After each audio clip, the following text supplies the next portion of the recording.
বন্ধুরা, আজ আমি আপনাদের আবারও একবার ফ্যাক্টরিতে এমন সব চমৎকার জিনিস বানাতে দেখাবো যে জিনিসগুলো সম্পর্কে সবার জানা প্রয়োজন। আসলে এইসব জিনিসগুলো বানানো হয় কিভাবে।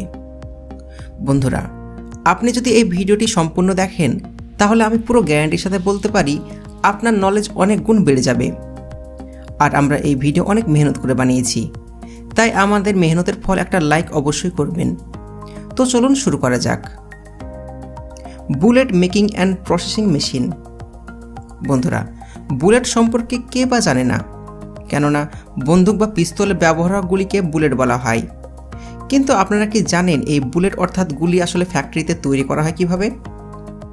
এই গুলি বানানোর জন্য 5 রকমের জিনিসের প্রয়োজন পড়ে: তামার বুলেট, পিতলের হোক্কা, গান পাউডার, প্রাইমার আর 5 নম্বর হলো রিম। এই বুলেট বানানোর জন্য কোম্পানি সবার প্রথমে পিতলের সিট একটি মেশিনে লাগিয়ে পিতলের ঠোস বানিয়ে নেয়। এই মেশিন অনেক দ্রুত পিতলের ঠোস বানাতে থাকে। এরপর কোম্পানি এই ফাঁকা ঠোসগুলোকে অন্য একটি মেশিনের ভেতর দিয়ে প্রাইমার ফিট করার জন্য পাঠিয়ে দেয়। আর এই প্রাইমারগুলো দানার আকারের হয়ে থাকে, যেগুলোকে আমরা বাজি বলতে পারি। এরপরে কোম্পানি ঠোসে গান পাউডার ঢুকিয়ে দেয়, আর গান পাউডার লোড করার কাজ এই মেশিনটি করে। এরপরে সবার লাস্টে প্রয়োজন পড়ে কপারের গুলি, যা কোম্পানি কপার গলিয়ে আগের থেকে তৈরি করে রাখে। এরপর এই কপারের গুলি সবার লাস্টে এই পিতলের ভারী ঠোসে প্রেস করে দেয়। ঠিক এমনভাবে কিছু মিনিটের প্রসেসে কোম্পানি অনেক মাত্রায় গুলি তৈরি করে থাকে।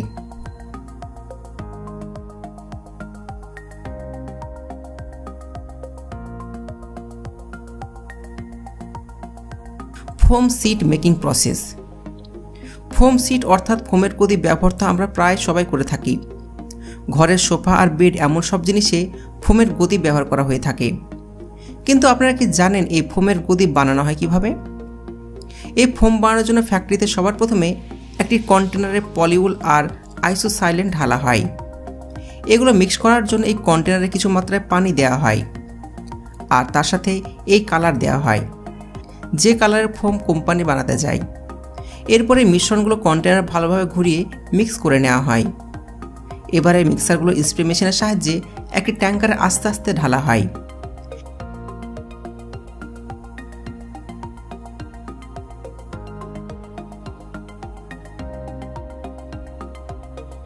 এগুলো ঢালার পর এই ট্যাঙ্কারের চারিদিকে ভালোভাবে বন্ধ করে দেওয়া হয়। এরপরে কিছু সময়ের মধ্যে এই পুরো লিকুইড মিশ্রণ ফুলে উপরে চলে আসে, আর এই মিশ্রণ কিছুক্ষণ এখানে রেখে দেওয়া হয়। তারপরে কিছুক্ষণ পর এই মিশ্রণ শুকিয়ে ফোমের রূপ নিয়ে নেয়।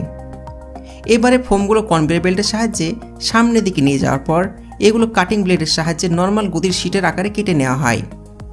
আর ঠিক এমনভাবে ফোমের শিট অর্থাৎ গদি পুরোপুরিভাবে তৈরি হয়ে যায়। Washing powder making process. বন্ধুরা, কাপড় ধোয়ার জন্য যে সার্ফ আপনারা ব্যবহার করেন সেই সার্ফ আসলে বানানো হয় কিভাবে আপনারা কি জানেন? এই সার্ফ বানানোর জন্য কোম্পানি সবার প্রথমে বড় একটি মিক্সারে লবণ নিয়ে নেয়। তারপর তাতে কোম্পানি তাদের প্রয়োজন মতো রং ঢেলে দেয়। এরপর সার্ফের ফেনা আনার জন্য কেমিক্যাল দেওয়া হয়। এরপর এতে পাইন অয়েল দেওয়া হয়, যা জীবাণু ধ্বংস করে এবং কাপড়কে সুগন্ধ করে তোলে। এরপর এতে সোডিয়াম পলিফসফেট ঢালা হয়। এবার এগুলো ভালোভাবে মিক্স করা হয়। তারপর লাস্টে কোম্পানির ভিতরে সোডিয়াম মেটাল সিলিকেট ঢেলে আবারও মিক্স করে। ঠিক এমনভাবে ওয়াশিং পাউডার পুরোপুরিভাবে তৈরি হয়ে যায়। এরপরে সার্ফগুলো অন্য একটি মেশিনের সাহায্যে প্যাকিং করা হয়। ঠিক এমনভাবে সার্ফ পুরোপুরিভাবে প্যাকেট তৈরি হয়ে যায়। Detergent soap making machine. বন্ধুরা, কোম্পানি ডিটারজেন্ট সোপ বানানোর জন্য সবার প্রথমে একটি কন্টেনার সোডা বার, সোডা ওয়াশ, ব্লিচিং পাউডার, পিনোপার আর নীল মিশিয়ে মিক্স করে এক ধরনের মিক্সার মেটেরিয়াল বানিয়ে নেয়। আর অন্য একটি মেশিনে এই মেটেরিয়ালগুলোকে ডিটারজেন্ট সাবানের আকারে তৈরি করে দেয়। এবার সবার শেষে এই ডিটারজেন্ট সাবানগুলো ফ্যাক্টরি মেশিন প্যাক করে দেয়। এমনভাবে কোম্পানি তাদের ব্র্যান্ডের প্যাকিং সাবানের উপর লাগিয়ে দেয়। Plastic rice making process. বন্ধুরা, এটা তো আপনারা অবশ্যই অনেক মানুষের কাছে শুনে থাকবেন, বাজারে প্লাস্টিকের চাল চলে এসেছে। কিন্তু আপনারা কি জানেন আপনারা যে চাল খান সেই চালে প্লাস্টিক বা ভেজাল আছে কি নেই? আর আপনারা কি জানেন এই প্লাস্টিকের চাল কোথায় বা কিভাবে বানানো হয়? তো আপনার জানার জন্য বলে দিই, এই প্লাস্টিকের নকল চাল চায়নাতে বানানো হয়। তো এই চাল বানানো হয় কিভাবে সেটা হয়তো আমাদের মধ্যে 99% মানুষ জানে না।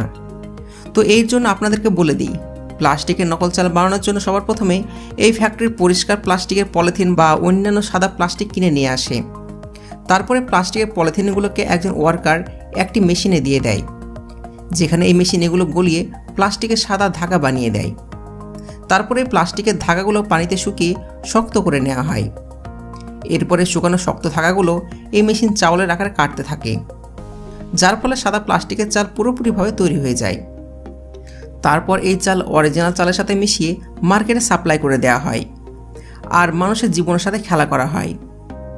বন্ধুরা, এই সত্য যেন আমাদের দেশে সবাই জানতে পারে, এই জন্য ভিডিওটি বেশি বেশি করে সবার সঙ্গে শেয়ার করবেন।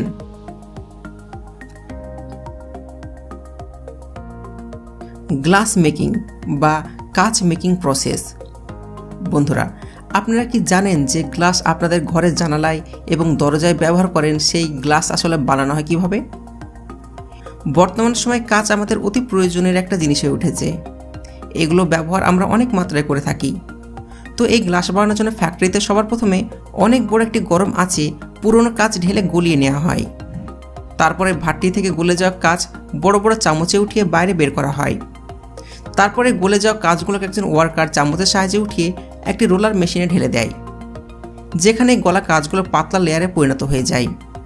আর কিছুক্ষণের জন্য এই কাঁচ ঠান্ডা করার জন্য ছেড়ে দেওয়া হয়।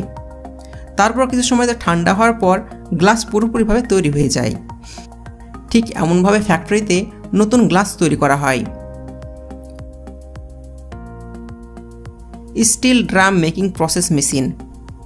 স্টিলের ড্রাম বানানোর জন্য সবার প্রথমে স্টিলের একটি চাদর মেশিনের সাহায্যে গোল আকার দেওয়া হয়। তারপর এই চাদরে গোল রূপ রাখার জন্য এর উপর মজবুত ওয়েল্ড করে দেওয়া হয়। এবার তো ঢাকনা ছাড়া খালি গোল ড্রাম তৈরি। এরপরে ড্রামগুলো কনভেয়ার বেল্টের সাহায্যে সামনের দিকে অন্য মেশিনে নিয়ে যাওয়া হয়, যেখানে এই গোল ঘুরন্ত মেশিন এই ড্রামের উপরে গোল রিংয়ের মতন ডিজাইন বানিয়ে দেয়। এরপর আবার স্টিলের কাটা প্লেট মেশিনে রেখে ড্রামের ঢাকনা রূপ দিয়ে দেয়। তারপরে ড্রামগুলো কনভেয়ার বেল্টের সাহায্যে সামনের দিকে নিয়ে গিয়ে এই মেশিন আগে থেকে তৈরি ঢাকনাগুলো এই ড্রামে দুই দিকে ফিট করে দেয়। এমনভাবে স্টিলের ড্রাম তৈরি হয়ে যায়। আর লাস্টে এই ড্রামের উপর আলাদা আলাদা রং পেন্ট করা হয়।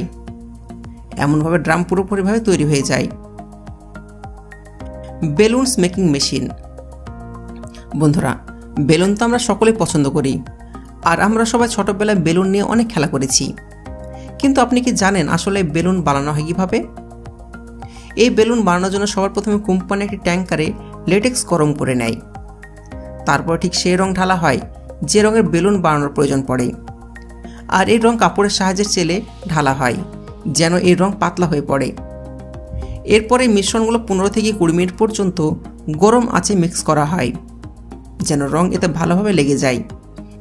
তারপর বারের মতন মেটালের সাজ এক ধরনের আঠালো মিশ্রণে ডোবানো হয় যেন লেটেক্স আর কালারের মিশ্রণ এতে লেগে যায়।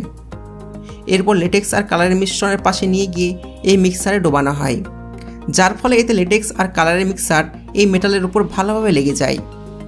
আর কিছুক্ষণ পরে এগুলো শুকিয়ে বেলুনের রূপ নিয়ে নেয়। তারপরে এই বেলুনগুলো ধরার জন্য এবং গিট মারার জন্য এর কিনারা অন্য একটি মেশিন দিয়ে মুড়ে দেওয়া হয়। এরপরে বেলুনগুলো 15 থেকে 20 মিনিট পানিতে ডুবিয়ে রাখা হয় যেন বেলুন বেশি মাত্রায় ফুলতে পারে। আর সবশেষে এই বেলুনের মোল্ডের নিচ দিয়ে হাওয়া দিয়ে এই বেলুনগুলো মোল্ড থেকে বের করে নেওয়া হয়। আর ঠিক এমনভাবে বেলুন তৈরি হয়ে যায়। তো ফ্রেন্ডস, আজকের ভিডিও এ পর্যন্তই। আশা করি ভিডিওটি আপনাকে ভালো লেগেছে। ভালো লাগলে লাইক করুন, শেয়ার করুন এবং তার সাথে আমাদের চ্যানেলে নতুন হয়ে থাকলে চ্যানেলটি সাবস্ক্রাইব করে পাশে থাকা বেল আইকনে ক্লিক করতে একদমই ভুলবেন না। ভিডিও দেখার জন্য ধন্যবাদ। প্লিজ সাবস্ক্রাইব করতে ভুলবেন না।